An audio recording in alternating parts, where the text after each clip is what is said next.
born in Mexico, Oaxaca, in a small town, and that's the entrance of where you like go into the town, and that is where I spend most of my time at the park, like every single day, literally. Some other pictures, you know, of that's actually a building, a wall that they painted, and the outsides of the town where people used to go swimming, fishing, and that is the jail that was there by the park. Okay. I got here when I was like 5 years old with my brother. That's me, and that's my little brother.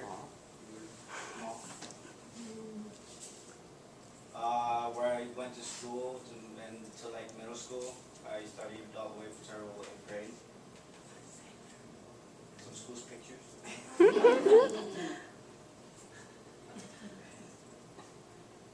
My family, my mother, my dad, and my brothers, you know, there. That's when I was in Mexico with them, and that's how I looked while I was over there. I am a very social person. I like to make a lot of friends, like everywhere I go. So these are just some pictures of me hanging out with people that I've met and known and care about.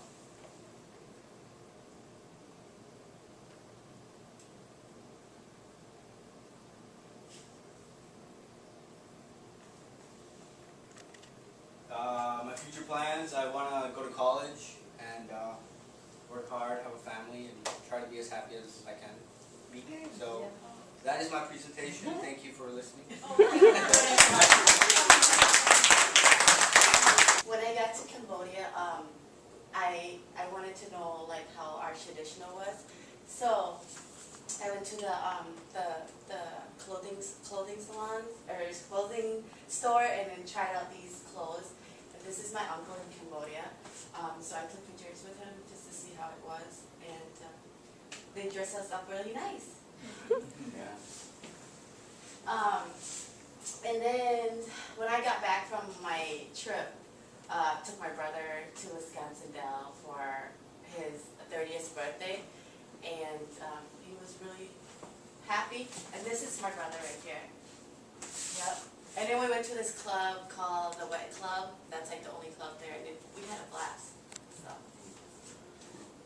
And this is my mom and father. This is when we left Cambodia. My family took us there, and everybody was there. And it was sad. It was sad leaving Cambodia because it was such a good memory. So they took pictures, and we had plenty of pictures with my aunt, uncle, and cousins, little cousins. And we all started crying. So yeah. Oh, this is at my cousin's house with my mom, my little cousin, saying goodbye, giving them hugs before we leave Cambodia. So we took some more pictures. Yeah. Well, anyways, so we left Cambodia, and here I am now, and so I'm trying to finish school so I can take my CNA class and to let them know that I can do it and hopefully accomplish my goal. Since I was a little child, my mom, I was like 6 or 7 years old, I remember that she would open the door for people that she would see on the street and have a hot meal for them, you know, right in front of our door. And I remember even her having to desynthesize because they were very dirty, so I remember putting hot water and all kinds of, you know, chemicals, you know, to bring it into place again. But she was very, very humble. She was not afraid to let them come into the door, and they would eat right there in front of the house.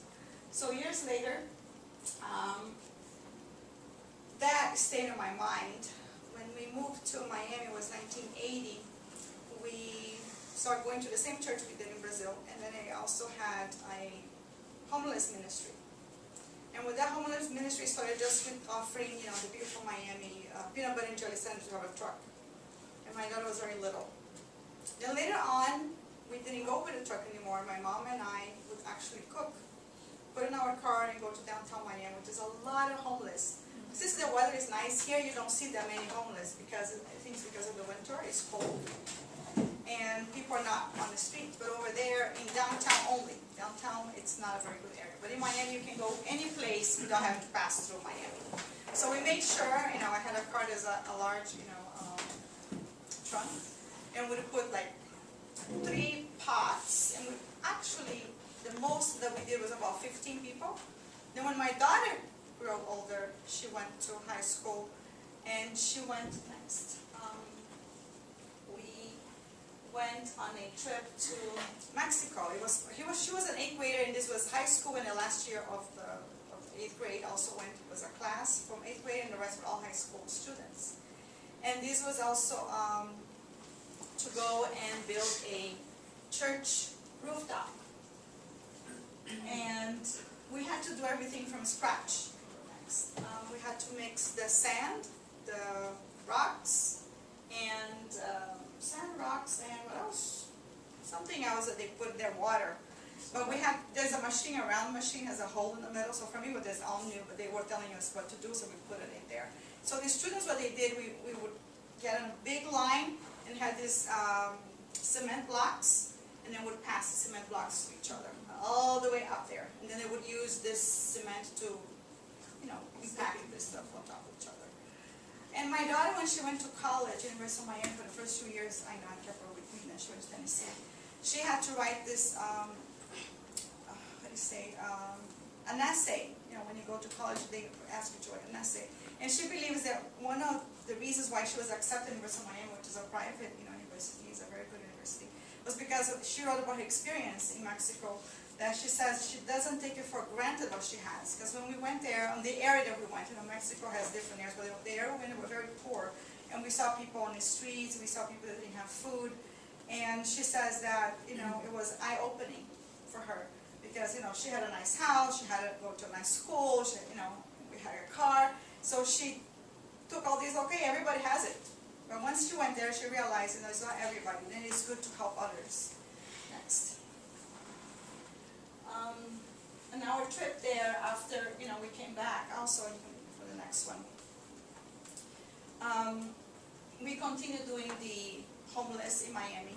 Then we moved here. She moved here 2 years ago. I moved just a year and a few months ago. There was also, she started something that the elderly were doing here in Dorothy Day. I don't know if you guys know where it is. It's a shelter where people can stay there only for 2 weeks if you don't have a place to stay.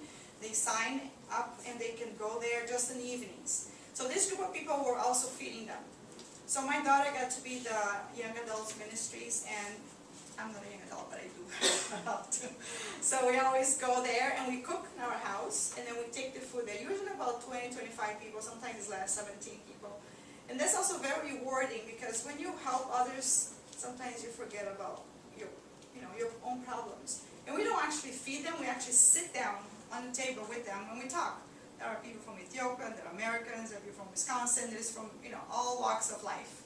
So it's very, very humbling to be able to talk to them, and if they ask questions, we can also offer ideas, how can they get a job, how they can,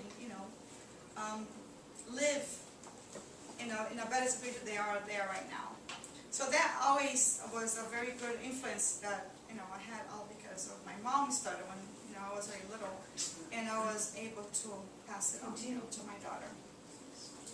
The next one is, this is one of my mom introduced me to the Bible. It's one of my favorite verses, which until today, I have it written on a piece of paper that says, "Do not fear, for I am with you. Do not be dismayed, for I am your God. I will straighten you and help you. I will uphold you with my righteous hand." And the last picture is just this small group that went to Mexico. There are a lot more of these students. But that was a very awesome experience, for me and for my daughter. I went as a chaperone and also a coordinator, with the food, and tried to supervise the young kids. But it was very, very, very humbling and awesome to know that we can do something for other people that don't have as much as we have. Wow. Italy. I'm an architect in Italy. I'm taking the MBA program in Kansas. So I'm a college student to graduate student. And I teach tennis, taught in Italy, and I'm teaching tennis in Kansas too. Started, I met Walter, that I wrote, is a big man, because of his way. And we played a lot of games together, and he asked me to help him coaching the male team and female team in Manchester. And this is the model shoes. I want to talk about tennis because it's a passion that I have, and I wanted to share with you. But at the beginning it was difficult because the difference between teaching tennis in the US and in Italy were a little bit different, and we had some trouble at the beginning, but it was nice to share our experience. Because in the United States, for me, they play tennis, right? They don't take care about the fundamentals, right? Basic skill, backhand, forehand, service. And because, I don't know why, for me it was important to share with them these skills. And so we started with the Italian method and the American method, so we can say this way. And the season, so this is the girls and boys that I coached last 2 semesters ago. And we started, but the guys weren't ready to play a tournament or a real game because they didn't know how to do. They started to play tennis. And so we had a lot of trouble, but we started to work at the last one now, so with the girls. That one was the girl that gave me a lot of satisfaction because they were very attentive, they were very proud to play tennis. And after 5 or 6 games that we lost, after we won 1 game, it was nice because it was something that they enjoyed to do. They loved more to play tennis, to have a lot of training, to improve their skill. That's it. About a mariachi band, with this traditional Mexico music. When we have celebrate, mariachi band is a typical musical group. They use like trumpets, violins, Spanish guitar. It's a group of men also, and also they celebrate weddings. For quinceañeras, wedding special events, like when we celebrate Cinco de Mayo, they always mariachi band. We have a big sombrero.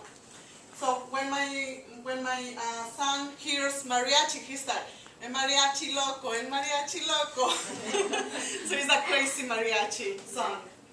Yeah, so also like 3 years ago, my niece, in his 15th birthday, we have a mariachi band for service at church, and for the reception. So it was fun for all our friends and family to hear the mariachi band music. So she's my niece, and actually a lot of people enjoy mariachi music in Mexico City or in the street. They sit in and hear the music. So that'd be it. Only about little piece of Mexico.